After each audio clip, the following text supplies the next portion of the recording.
Hi friends, first ನಿಮ್ಮೆಲ್ಲರಿಗೂ ಮೊದಲನೇದಾಗಿ ಕ್ಷಮೆ ಕೇಳ್ತೀನಿ. ಯಾಕೆಂದರೆ ತುಂಬ ಜನ ನನಗೆ ವಾಟ್ಸಪ್ಪಲ್ಲಿ ಮೆಸೇಜ್ ಮಾಡ್ತಾಯಿದ್ದೀರಾ, ಸುಷ್ಮಾ ಯಾಕೆ ವ್ಲಾಗ್ ಆಗ್ತಾಯಿಲ್ಲ, ಏನಾಗ್ತಾಯಿದೆ, ಎಲ್ಲರೂ ಚೆನ್ನಾಗಿದ್ದೀರಾ, ಆರೋಗ್ಯವಾಗಿದ್ದೀರಾ, ಆರ್ ಯು ಫೈನ್ ಅಂತೆಲ್ಲ ಕೇಳ್ತಾ ಇದ್ದೀರಾ. ಕೆಲವೊಂದು ಟೈಮಲ್ಲಿ ನಾನು ನಿಜ ಹೇಳ್ತೀನಿ, ಏನಾದರೂ ಮನೆಯಲ್ಲಿ ಸಂತೋಷ ಇದ್ದರೆ, ಖುಷಿ ಇದ್ದರೆ ನಾನು ಅದನ್ನು ಶಾರ್ಟ್ಸ್ ಮುಖಾಂತರನೇ ಶೇರ್ ಮಾಡ್ಕೊಂಬಿಟ್ಟಿರ್ತೀನಿ. ಹ್ಯಾಪಿಯಾಗಿದೆ, ಸ್ವಲ್ಪ ತಡ ಆಗುತ್ತೆ ವ್ಲಾಗ್ ಹಾಕೋದು ಅಂತ.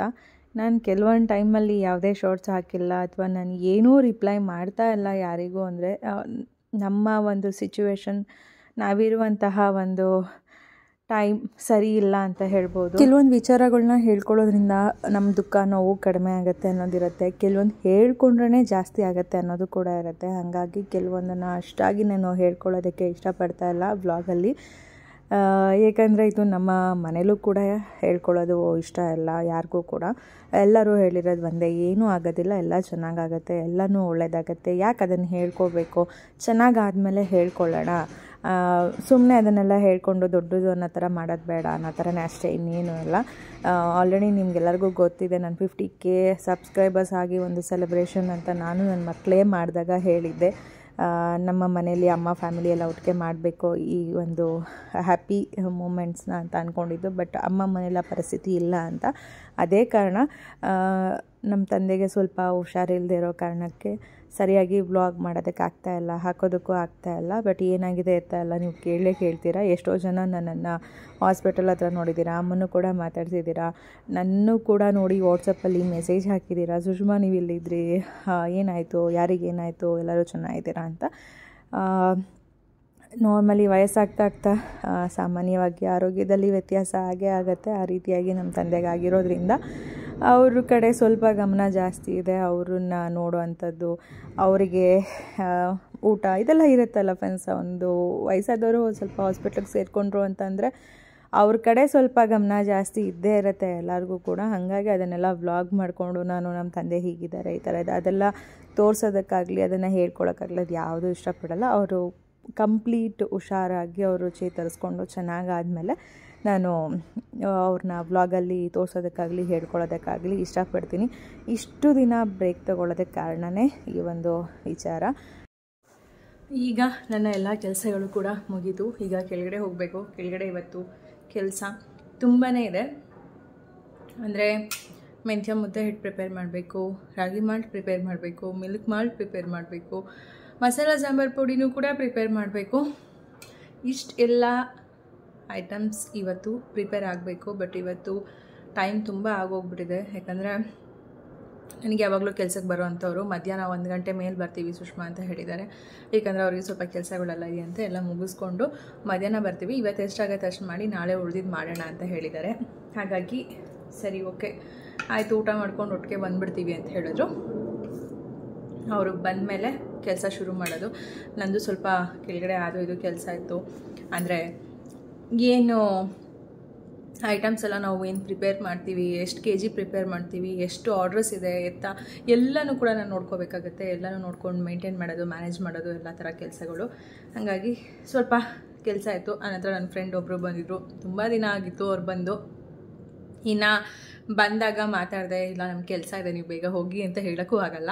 ಹಾಗಾಗಿ ಅವ್ರ ಜೊತೆ ಮಾತಾಡಿಕೊಂಡು ಕೂತಿದ್ದು.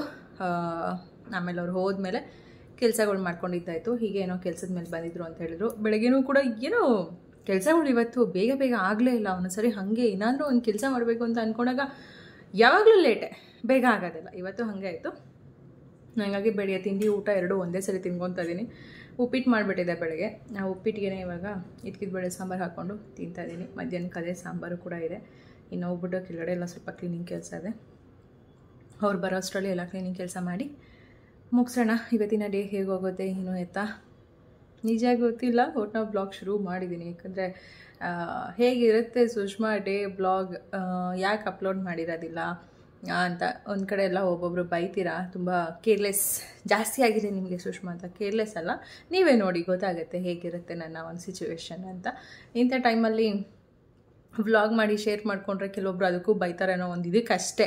ಅಂದರೆ ಬೈತಾರೆ ಅಂದರೆ ನಿಮ್ಮ ಬಿಸ್ನೆಸ್ನ ನೀವು ಪ್ರಮೋಷನ್ಸ್ ಮಾಡ್ಕೊತಾ ಇದ್ದೀರಾ ಅಂತ ಈ ಥರ ಸುಮಾರು ಸರಿ ಹೇಳಿದ್ದೀನಿ ನಾನು. ಎಷ್ಟು ಕಮೆಂಟ್ಸನ್ನು ಡಿಲೀಟ್ ಮಾಡ್ತೀನಿ ಗೊತ್ತಾ ಫ್ರೆಂಡ್ಸ್. ಅಂಥವೆಲ್ಲ ಬರೋ ಜನ ಥರ ಚೀಪ್ ಮೆಂಟಾಲಿಟಿ ಜನ ಅಂತ ಅನಿಸ್ಬಿಡುತ್ತೆ ನನಗೆ.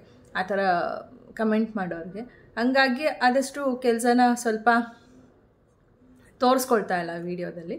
ಬಟ್ ಈ ಥರ ಪ್ರೀತಿಯಿಂದ ನೋಡೋರು ಇರ್ತಾರಲ್ಲ, ಅವ್ರು ಕೇಳೋವಂಥದ್ದಕ್ಕೆ ನಾನು ಹೇಗಿರ್ತೀನಿ ಅಂತ ಶೇರ್ ಮಾಡ್ಕೊಳ್ಳೋಕ್ಕೆ ಬ್ಲಾಗ್ನ ಶುರು ಮಾಡಿರೋವಂಥದ್ದು. ಓಕೆ, ತಿಂಡಿ ಎಲ್ಲ ತಿಂದು ಕೆಳಗಡೆ ಹೋಗೋಣ, ಆಮೇಲೆ ನೋಡೋರಂತೆ ನನ್ನ ಕೆಲಸ ಹೇಗಿರುತ್ತೆ ಏನು ಎತ್ತ ಅಂತ.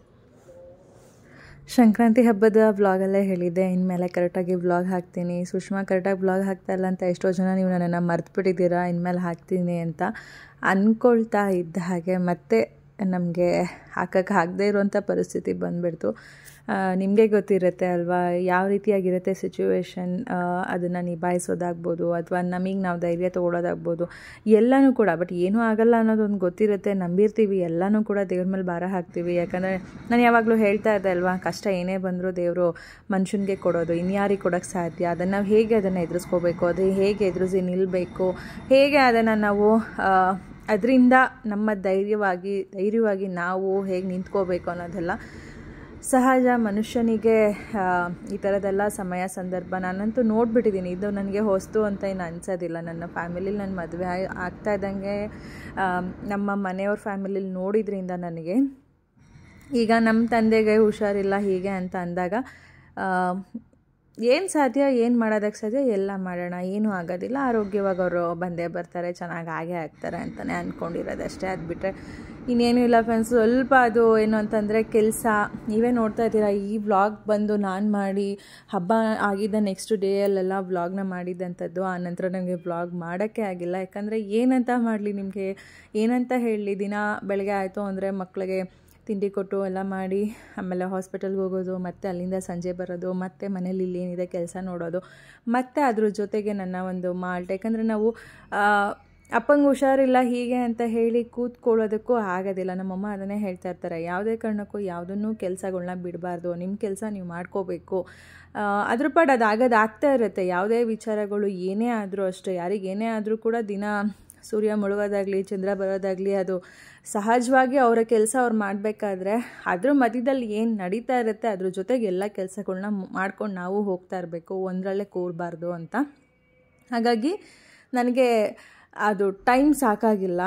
ಜೊತೆಗೆ ಇದನ್ನು ಹೇಳ್ಕೊಳ್ಳೋದಕ್ಕೂ ಕೂಡ ಆ ಕ್ಷಣಕ್ಕೆ ನನಗೆ ಸ್ವಲ್ಪ ಧೈರ್ಯ ಅನ್ನೋದಕ್ಕಿಂತ ಎಲ್ಲೋ ಒಂದು ಕಡೆ ಕುಗ್ಗದಂಗೆ ನನಗೆ ಅನ್ನಿಸ್ಬಿಡ್ತು ಅಷ್ಟೇ ಫ್ರೆಂಡ್ಸ್, ಇನ್ನೇನೂ ಇಲ್ಲ. ಹಂಗಾಗಿ ವ್ಲಾಗ್ ಮಾಡೇ ಇಲ್ಲ. ಇದು ನಾನು ಹಬ್ಬ ಆಗಿದ್ದು ನೆಕ್ಸ್ಟ್ ಡೇಯಲ್ಲಿ ಮಾಡಿದ್ಬಿಟ್ರೆ ಇವತ್ತಿನವರೆಗೂ ವ್ಲಾಗ್ ಮಾಡಿಲ್ಲ.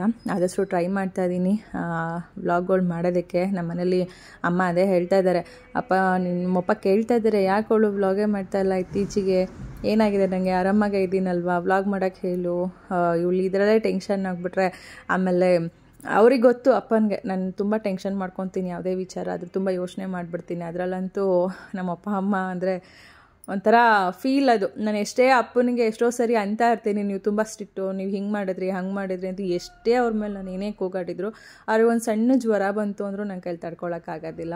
ಯಾಕಂದರೆ ನಮ್ಮ ಮಕ್ಳಿಗಾದರೂ ಒಂದು ಪಕ್ಷ ನಾವು ಜ್ವರ ಬಂದರೂ ಕೂಡ ಮೆಡಿಸಿನ್ಸ್ ಕೊಟ್ಟು ಊಟ ಮಾಡಿಸ್ಬಿಟ್ರೆ ಸುಮ್ಮನೆ ಮಲ್ಕೊಂಡ್ಬಿಡ್ತಾರೆ. ಬಟ್ ನಮ್ಮಪ್ಪ ಹಾಗಲ್ಲ, ಅವ್ರು ಒಂದು ಸೂಜಿ ಚುಚ್ಚಿಸ್ಕೊಳ್ಳೋಕ್ಕೂ ಕೂಡ ತುಂಬಾ ಆಳ್ತಾರೆ, ಹೆದರ್ಕೊಳ್ತಾರೆ. ಜೊತೆಗೆ ಇದೆಲ್ಲ ಬೇಕಾ ನಮಗೆ ಅಂತಲೂ ಕೂಡ ಅಂತಾರೆ.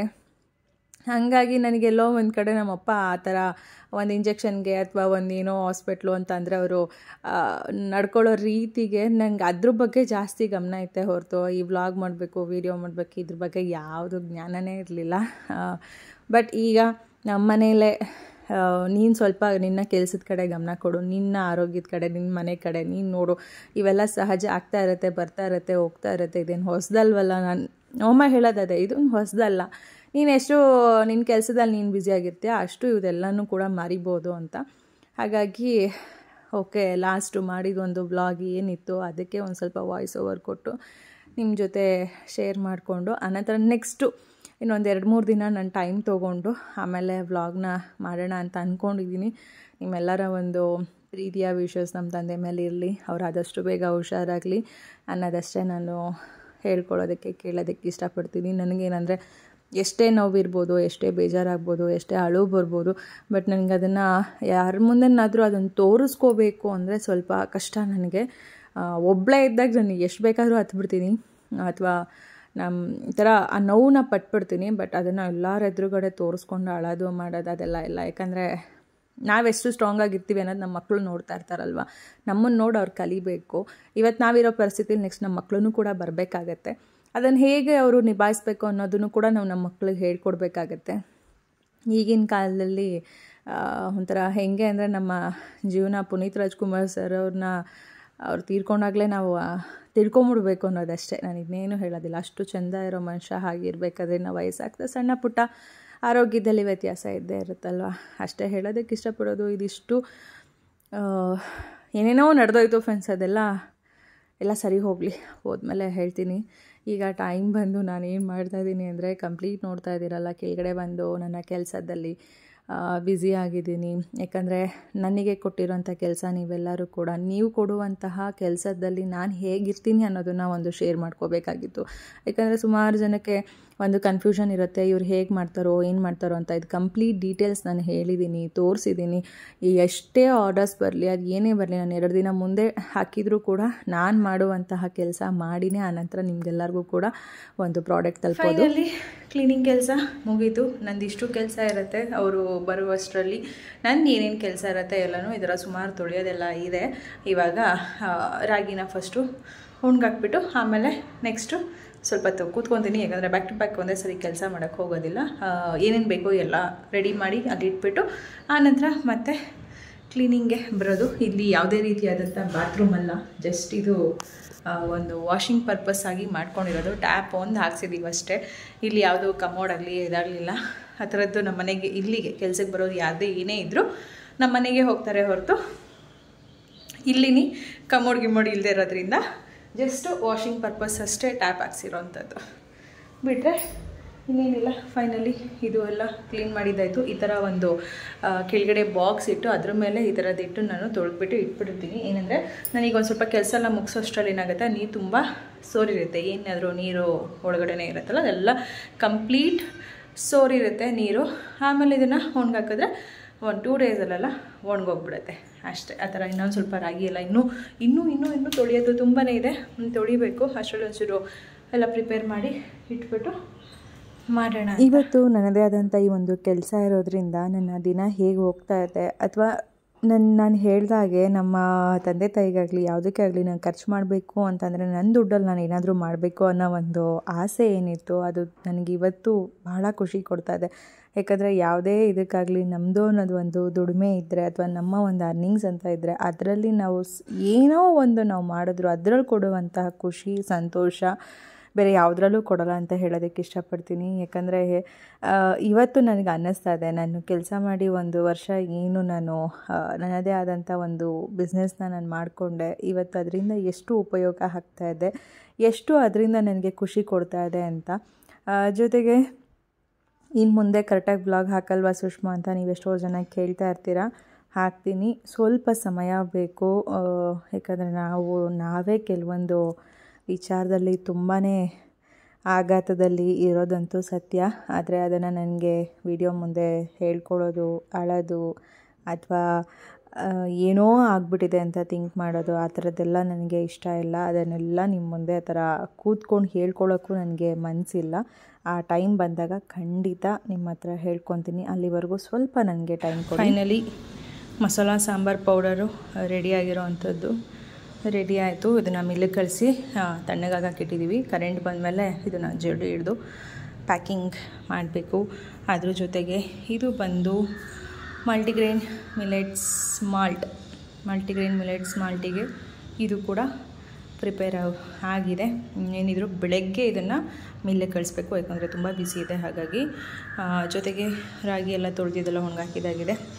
ಇದು ಬಂದು ಮೆಂತ್ಯ ಮುದ್ದೆ ಹಿಟ್ಟು ಕೂಡ ಮಿಲ್ಲಾಗಿದೆ. ಇದನ್ನು ಕೂಡ ಕರೆಂಟ್ ಬರಬೇಕು. ಬಂದಮೇಲೆ ಜಡಿ ಹಿಡಿದ್ಬಿಟ್ಟು ಪ್ಯಾಕ್ ಮಾಡಿದ್ರೆ ಫೈನಲಿ ಮುಗಿದ್ವು ಕೆಲಸಗಳು. ಅದ್ರ ಜೊತೆಗೆ ಇನ್ನೊಂದು ಸ್ವಲ್ಪ ಕೆಲಸ ಬ್ಯಾಲೆನ್ಸ್ ಇದೆ. ಇವೆಲ್ಲ ಡೋರ್ ಓಪನ್ ಮಾಡೇ ಇಟ್ಟಿದ್ವಿ. ಈ ಕಡೆ ಓಪನ್ ಮಾಡಿಟ್ಟು ಎಲ್ಲ ತಣ್ಣಗೆ ಹಾಕಿಟ್ಟಿದ್ದು. ಈಗ ಇಲ್ಲಿ ಬಂದರೆ ಮಿಲ್ಕ್ ಮಾಲ್ಟ್ ಪ್ರಿಪೇರ್ ಆಗ್ತಾ ಇದೆ. ಬಟ್ ಕರೆಂಟ್ ಹೋಗಿದ್ರಿಂದ ಹಾಗೆ ಬಿಟ್ಟಿದ್ದಾಯಿತು. ಬ್ಯಾಲೆನ್ಸ್ ಬಾಕಿ ಉಳೀತು ಎಲ್ಲ. ಕರೆಂಟ್ ಬರಬೇಕಿನ್ನ. ಕರೆಂಟ್ ಬಂದಮೇಲೆ ನನ್ನ ಕೆಲಸಗಳು ಮುಂದುವರಿಯುತ್ತವೆ. ಹೇಗೆ ಕಾಣಿಸ್ತಾ ಇದೆ ನೋಡಿ ನನ್ನ ನೆರಳು ಬ್ಯಾಕ್ ಸೈಡ್ ಒಬ್ಬ ಆಂಟಿ ಇವಾಗ ಜಸ್ಟ್ ಹೋದರು.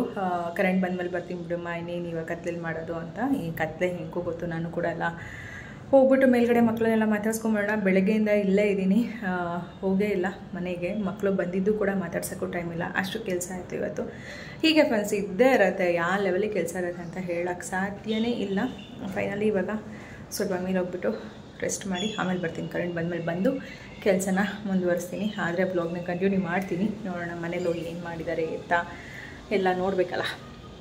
ಇಲ್ಲಾಂದರೆ ಬೆಳಿಗ್ಗೆ ಕಂಟಿನ್ಯೂ ಮಾಡ್ತೀನಿ ಅಷ್ಟೇ. ಕೆಲಸ ಎಲ್ಲ ಮುಗಿಸಿದ ಮೇಲೆ ತುಂಬ ಟಯರ್ಡ್ ಫೀಲ್ ಆದಂಗೆ ಆಯಿತು. ಹಾಗಾಗಿ ನಾನು ವ್ಲಾಗ್ನ ಕಂಟಿನ್ಯೂ ಮಾಡಿಲ್ಲ. ಆದರೆ ನೆಕ್ಸ್ಟ್ ಡೇ ಮಾರ್ನಿಂಗ್ ವ್ಲಾಗ್ನ ಶುರು ಮಾಡಿರೋವಂಥದ್ದು. ಸ್ವಲ್ಪ ಕೆಲಸ ಜಾಸ್ತಿ ಇದ್ದಾಗ ರಾತ್ರಿ ಹೊತ್ತು ಕಿಚನ್ ಕ್ಲೀನಿಂಗ್ ಕೆಲಸ ನಿಜ ಮಾಡೋಕ್ಕಾಗೋದಿಲ್ಲ. ಸ್ವಲ್ಪ ನಮಗೂ ರೆಸ್ಟ್ ಬೇಕು ಅಂತ ಅನಿಸ್ಬಿಡುತ್ತೆ. ಹಾಗಾಗಿ ಬಿಡು ಬೆಳಗ್ಗೆಗೆ ಕೆಲಸ ಮಾಡ್ಕೊಂಡ್ರಾಯ್ತು ಅನ್ನೋ ಥರ ಏನು ಮಾಡ್ತೀನಿ, ಎಲ್ಲ ಹಾಗೆ ಬಿಡ್ತೀನಿ. ಆದರೆ ಈ ಥರ ಯಾವತ್ತೂ ಕಿಚನನ್ನು ಪಾತ್ರೆ ತೊಳಿತೆ ಬಿಡಬಾರ್ದು ಅಂತ ಎಷ್ಟೋ ಜನ ಹೇಳ್ತಾರೆ. ಜೊತೆಗೆ ನಮ್ಮ ತಾಯಿನೂ ಹೇಳ್ತಾ ಇರ್ತಾರೆ ಎಷ್ಟೋ ಸರಿ, ಅಡುಗೆ ಮನೆಯಲ್ಲಿ ರಾತ್ರಿ ಹೊತ್ತು ಮಲ್ಕೊಳ್ಳೋ ಮೊದಲು ನೀಟಾಗಿ ಕ್ಲೀನ್ ಮಾಡಿ ಮಲಗಬೇಕು, ಹೇಗಂದರೆ ಆಗೆಲ್ಲ ಗಲೀಜು ಬಿಡಬಾರ್ದು ಅಂತ. ಬಟ್ ಯಾವಾಗಲೂ ಆ ಥರ ಬಿಡೋದಿಲ್ಲ, ಅಪರೂಪಕ್ಕೆ.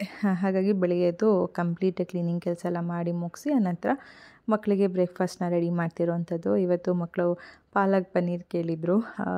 ಕೆಲವೊಂದು ಟೈಮಲ್ಲಿ ಏನನ್ಸುತ್ತೆ ಅಂದರೆ, ನಮಗೆ ತಿನ್ನಬೇಕಾದ್ರೆ ಕೇಳಬೇಕಾದ್ರೆ ಮಾಡಿಕೊಡ್ಬಿಡ್ಬೇಕು. ಯಾವಾಗಲೂ ಅಷ್ಟೇ ನಮಗೆ ನಮ್ಮ ಭಾವ ಅವರು ಒಂದು ಮಾತು ಹೇಳ್ತಿರ್ತಾರೆ, ಆರೋಗ್ಯವಾಗಿ ಚೆನ್ನಾಗಿದ್ದಾಗ ನಾವೇನಾದರೂ ಕೇಳಿದ್ರೆ ತಿನ್ನೋದಕ್ಕೆ ನಿಮಗೆ ಇದಿದೆ ಅದಿದೆ, ಹುಷಾರಿಲ್ಲ, ಇದು ಬೇಡ ಅದು ಬೇಡ ಅಂತೆಲ್ಲ ಹೇಳ್ತೀರಾ. ಆಮೇಲೆ ನಾವು ಸತ್ತ ಮೇಲೆ ತೊಗೊಂಬಂದು ಎಡೆ ಇಡೋದು ಅಂತ ಹೇಳಿ ಎಲ್ಲ ತಿಂಡಿ ತೊಗೊಂಬಂದು ಮುಂದೆ ಇಡ್ತೀರಾ. ಯಾಕೆ? ಇರಬೇಕಾದ್ರೇ ಕೊಡಿ, ಚೆನ್ನಾಗಿ ತಿಂದು ಆರೋಗ್ಯ ಇರಲಿ. ಅಟ್ಲೀಸ್ಟ್ ಆ ಒಂದು ಅವರಲ್ಲಿ ಆ ಫೀಲ್, ಅಯ್ಯೋ ನಂಗೆ ಇದು ಕೊಟ್ಟಿಲ್ಲ ಅದು ಕೊಟ್ಟಿಲ್ಲ ಅನ್ನೋದು ಬೇಡ ಅಂತ ಅವ್ರು ಹೇಳ್ತಾ ಇರ್ತಾರೆ. ಬಟ್ ನನಗೆ ಅವಾಗೆಲ್ಲೋ ಒಂದು ಕಡೆ ಅವ್ರು ಹೇಳೋದು ನಿಜ ಅಲ್ವಾ ಅಂತ ಅನಿಸುತ್ತೆ. ಒಂದೊಂದ್ಸರಿ ನಮಗೆ ಅದಕ್ಕೋಸ್ಕರ ನಾನು ಎಷ್ಟು ಸಾಧ್ಯ ಅಷ್ಟು ಮಕ್ಕಳು ಕೇಳಿದ್ದನ್ನು ಅಥವಾ ನಮಗೇನಾದರೂ ತಿನ್ನಬೇಕು ಅನಿಸಿದ್ರೆ ಆದಷ್ಟು ಮನೆಯಲ್ಲೇ ನಾನು ಪ್ರಿಪೇರ್ ಮಾಡಿ ತಿನ್ನೋದಕ್ಕೆ ಅಥವಾ ಕೊಡೋದಕ್ಕೆ ಇಷ್ಟಪಡ್ತಾ ಇರ್ತೀನಿ. ಸಮ್ಟೈಮ್ಸ್ ಮಾಡಿ ಸುಸ್ತಾದಾಗ ಹೊರಗಡೆಯಿಂದ ತರಿಸ್ಕೊಂಡು ತಿನ್ನೋದು ಕೂಡ ಇರುತ್ತೆ. ಹಾಗೆ ಇವತ್ತು ಮಕ್ಕಳು ಪಾಲಕ್ ಪನ್ನೀರ್ ಕೇಳಿದರು. ನಾನು ಇವತ್ತು ನಾಳೆ ಅಂದಂದು ಮಾಡೇ ಇರಲಿಲ್ಲ. ಫೈನಲಿ ಇವತ್ತು ಓಕೆ ಮಾಡಿಕೊಡೋಣ ಅಂದ್ಬಿಟ್ಟು ಅವ್ರಿಗೆ ಇಷ್ಟ ಆಗುವಂಥ ಪಾಲಕ್ ಪನ್ನೀರ್ ಮಾಡ್ತಾಯಿದ್ದೆ. ಹಾಗೆ ನನಗೆ ಇಷ್ಟ ಆಗುವಂಥ ಒಂದು ಅವ್ರಿಗೆ ಡ್ರಿಂಕ್ಸು ಕೂಡ ರೆಡಿ ಮಾಡ್ತಾಯಿದ್ದೆ. ಅದೇ ಹೇಳ್ತಿದ್ದೆ, ಮಕ್ಕಳ ನಿಮ್ಗೆ ಕೇಳೋದು ಮಾಡ್ತೀನಿ ಅಂದರೆ ನಾನೊಂದು ಹೆಲ್ತಿ ಜ್ಯೂಸ್ ಏನಾದರೂ ಕೊಡ್ತೀನಿ, ಅದನ್ನು ಕುಡಿಬೇಕು ನೀವು ಅಂತ. ಆ ಥರ, ಯಾಕಂದರೆ ನಾವು ಮಕ್ಕಳು ಕೇಳೋದಕ್ಕೆ ಕೊಡ್ತೀವಿ ಅಂದರೆ ಅದಕ್ಕೆ ಜೊತೆಗೆ ಆರೋಗ್ಯಕರವಾಗಿ ಇರುವಂಥದ್ದನ್ನೂ ಒಂದು ಆ್ಯಡ್ ಮಾಡೋದು ಭಾಳ ಒಳ್ಳೆಯದು. ಬಟ್ ಎಷ್ಟೇ ಏನೇ ನಾವು ಹೆಲ್ತ್ ಬಗ್ಗೆ ಗಮನ ಕೊಟ್ಟರು, ಹೀಗಿರಬೇಕು, ಇದು ತಿನ್ನಬೇಕು ಅದು ತಿನ್ನಬೇಕು ಅನ್ನೋದಿದ್ರೆ ಎಂಥದೇ ನಾವು ತಿಂದರೂ ಕೂಡ ವಿಧಿ ಆಟದ ಮುಂದೆ ನಮ್ಮ ಆಟ ಏನೂ ನಡೆಯಲ್ಲ. ನಾನು ಪದೇ ಪದೇ ಹೇಳ್ತಾ ಇರ್ತೀನಿ, ನಮ್ಮದೇ ಒಂದು ಲೆಕ್ಕಾಚಾರ ಜೀವನ ಇರುತ್ತೆ, ನಮ್ಮದೇ ಒಂದು ಯೋಚನೆ ಇರುತ್ತೆ. ಆದರೆ ನಮಗೂ ಮೀರಿದಂತಹ ನಮ್ಮ ಕಣ್ಣಿಗೆ ಕಾಣದೇ ಇರುವಂಥ ಭಗವಂತನ ಆಟ ಲೆಕ್ಕನೇ ಬೇರೆ ಇರುತ್ತೆ. ಅಷ್ಟೇ, ಎಷ್ಟು ಸಾಧ್ಯ ಅಷ್ಟು ನಮ್ಮ ಕೈಲಿ ಏನಾಗುತ್ತೆ ಅಷ್ಟು ಆರೋಗ್ಯಕರವಾಗಿ ಇರೋದಕ್ಕೆ, ಆರೋಗ್ಯದ ಒಂದು ಜೀವನ ಒಳ್ಳೆ ರೀತಿಯಾಗಿ ನಡೆಸೋದಕ್ಕೆ ಪ್ರಯತ್ನ ಪಡೋಣ.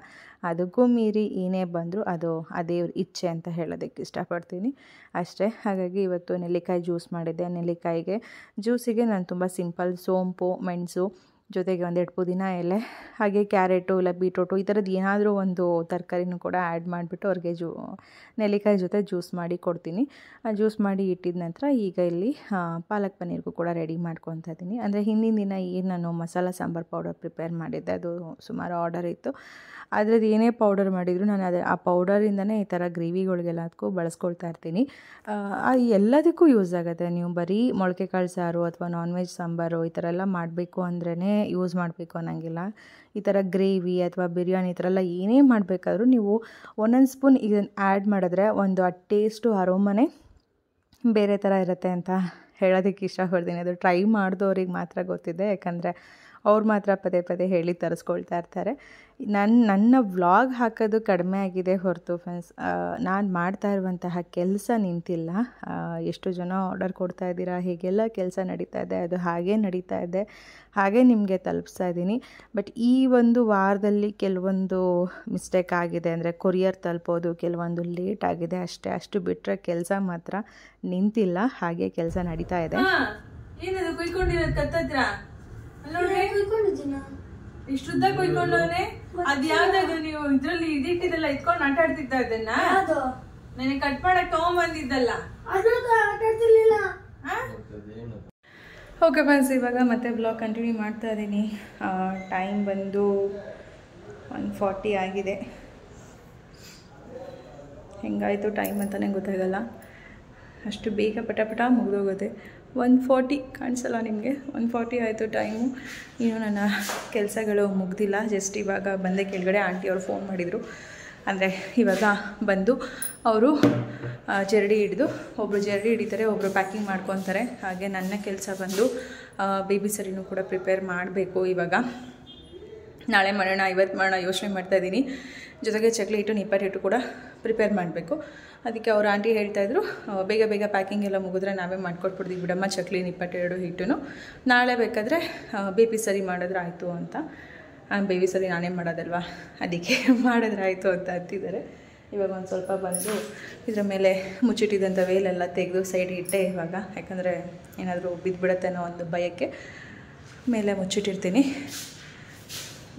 ಸ್ವಲ್ಪ ಕೈ ಆಡಿಸ್ಬಿಟ್ಟು ಎಲ್ಲ ನೋಡಿದೆ, ಕಂಪ್ಲೀಟ್ ತಣ್ಣಗಾಗಿದೆ. ಈಗ ಜರಡಿ ಇಟ್ಬಿಟ್ಟು ಈಗಲೇ ಪ್ಯಾಕ್ ಮಾಡಿ ಈಗಲೇ ಕೊರಿಯರ್ ಮಾಡೋದಿರುತ್ತೆ. ಈಗ ಇದನ್ನು ಫಸ್ಟು ಜರಡಿ ಇಟ್ಬಿಟ್ಟು ಪ್ಯಾಕ್ ಮಾಡಿಬಿಟ್ಟು ಆಮೇಲೆ ಮಲ್ಟಿಗ್ರೇನ್ ಮಿಲೆಟ್ಸ್ ಮಾಲ್ಟ್ ಅದನ್ನು ಜರಡಿ ಹಿಡಿದು ಪ್ಯಾಕ್ ಮಾಡಬೇಕು. ಅವ್ರು ಬಂದು ಮಾಡ್ಕೊತಾರೆ. ಆಮೇಲೆ ನಾನು ಸ್ವಲ್ಪ ಎಲ್ಲ ಕ್ಲೀನಿಂಗ್ ಕೆಲಸ ಇದೆ ಫ್ರೆಂಡ್ಸ್, ಎಲ್ಲ ಕ್ಲೀನಿಂಗ್ ಕೆಲಸಗಳು ಎಲ್ಲ ಎತ್ತೋದು ಮಾಡೋದು, ಕ್ಲೀನ್ ಮಾಡೋದು. ಜೊತೆಗೆ ಇನ್ನೊಂದು ಏನಪ್ಪ ಅಂತಂದರೆ ಇದು ಇಲ್ಲಿ ಇದನ್ನೆಲ್ಲ ತೊಳೆದು ಕ್ಲೀನ್ ಮಾಡೋ ಕೆಲಸ ಎಲ್ಲ ನಂದಾಗಿರುತ್ತೆ. ಎಲ್ಲವನ್ನೇ ಹಾಗೆ ಬಿಟ್ವಿ, ಯಾಕಂದರೆ ಟೈಮ್ ಆಗಿತ್ತು. ಸುಮ್ಮನೆ ಜಾಸ್ತಿ ಓವರ್ ಕೆಲಸ ಮಾಡೋದು ಬೇಡ ಅಂತ ಅಂದ್ಬಿಟ್ಟು ಎಲ್ಲ ಹಾಗೆ ಬಿಟ್ಟಿದ್ದೀವಿ.